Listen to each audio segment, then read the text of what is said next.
Hey everyone, thanks for tuning in. I'm Caitlin. And I'm Hannah. And we are the dog trainers at San Antonio's Animal Care Services. Today, we're gonna do a trainer quick tip on leash walking accessories. So what we're gonna start with are the different types of leashes that we use for loose leash walking. We have the standard leash, 4 to 6 feet. This is what we usually recommend. You attach the leash to your dog's collar or harness.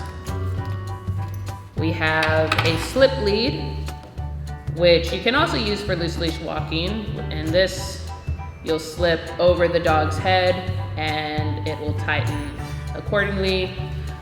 We don't usually use this for loose leash walking, but it can be used if you have one. Then we have a hands-free leash, which this one actually doubles as. The way it works is you can put it around you like so, and then clip it to your dog, and you don't have to worry about holding on to it because it's just attached to your body. They have these in several different types.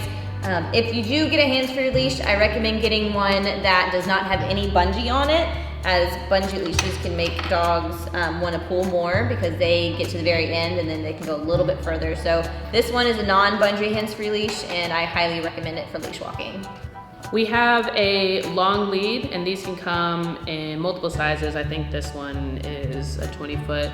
We don't usually recommend using a long lead for loose leash walking just because you want your dog closer to you.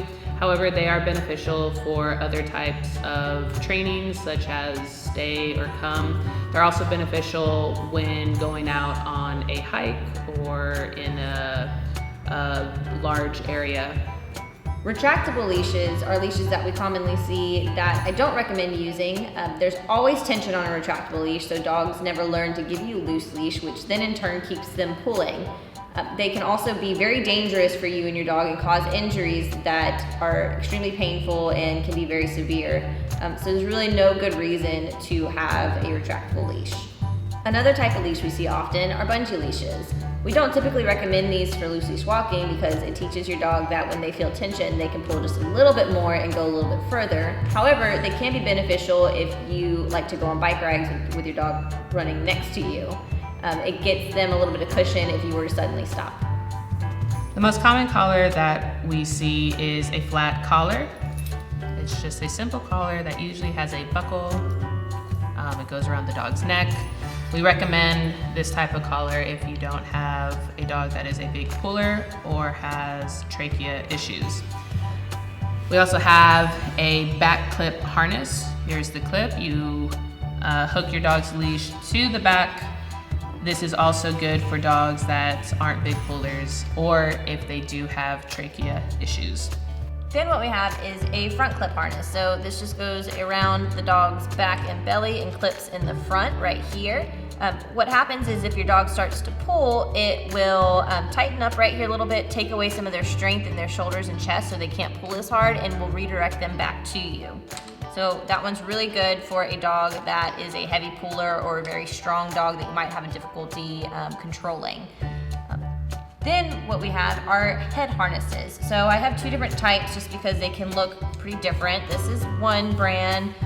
What it does is you put this part around your dog's nose, and this part goes right behind the ears and clips behind the ears. There's no pressure on the trachea whatsoever with this, so it is good with dogs that are heavy pullers and don't have and potentially have trachea issues. Here's another one. It's a little bit more simple. Same concept. The dog's nose goes through here, and this goes and clips behind the ears pretty tight, or pretty snug right behind the ears. Again, there is no pressure whatsoever on the trachea, so there's no need to worry about it.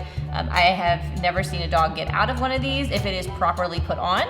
So it can be very good for dogs who are heavy pullers. What it does is when they pull, it clips right underneath their chin right here. So when they pull, it'll tighten up and bring their head downwards, which makes it to where they are not able to go any further. It's very, very helpful for dogs who are heavy pullers. The last one we have is a Martingale Collar.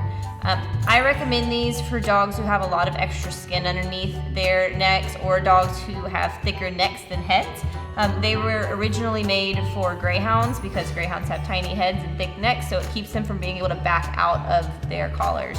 If you have a very fearful dog that tries to back out of their collar, this is very, very helpful because it can be nice and loose when they're comfortable, and if they try to back out, it closes up right here, keeping them from being able to escape and potentially run away and get injured.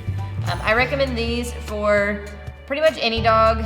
If your dog is a heavy puller, it might cause issue on their trachea, so I recommend training them to walk nicely on leash or using a different training aid until your dog can walk nicely on leash before putting them in one of these. Thank you guys so much for watching. I hope you found this video very informative, and be sure to tune in next time for our leash walking video. Bye guys.